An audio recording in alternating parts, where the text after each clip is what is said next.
bai, kanpaina hau bigarren fase bat dela, 2014an hasi zala Iurretan eta Abadiñon batienan batez ere, eta 2015an jarri dela martxan Atxondo, Zaldibar, Abadiñoko gainontzeko guneetan eta Elorrixe.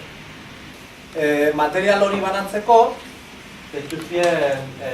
intzien 12 ikastaro. Bai, Atxaldez, Goizez, Euskaraz, Erderaz, saiatu ginen, demanda guztia esabetetzen. Eta hor ez bakarri basikoa, baizik eta informazio gehiago ematen zat. Totalen kasi 900 kit banatu dire, eta ikusi dugu 115 den partaidetza baino gehiago diela udalerri guztietan. Orduan horrek derrigorrez eskatuko esku, etorkizunien gaika biltzera baguez, zerbitzuen berrazterketa bat, eta hori da lehenengo gure duken nahin aurten. Gure dugu berraztertu, zerbitzu ezelan dekogun, eta nola gure dugun. Eta horreko kingo leukez, hiru faktore edo kontuten bat, herritarrak, eurek, beste batzuk, emankulote gozun herrizok, eta gero beste hirugarrena izango zen mankomunitate berak emon leikena.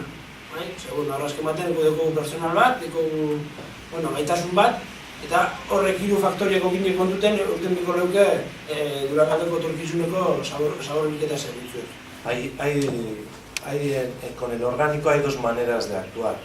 Habría una tercera, ¿verdad? Que corresponde a la comunidad. Una es la de prevenir que no llegue al contenedor y eso es el autocompostaje. Eso es lo que se ha trabajado en las zonas rurales fundamentalmente o en viviendas que tienen terreno, y lo que se está haciendo son medidas de estímulo con la formación y con la entrega de la autocompostadora, para que haga el autocompostaje. Y esa persona o esa familia que haga eso está en claves de prevención, no está generando residuos, no está depositando un residuo en un sitio que haya que gestionar. El quinto contenedor es gestionar, porque las personas echamos al quinto contenedor, o vierten o lo echan al quinto contenedor, y a partir de ahí hay que gestionarlo.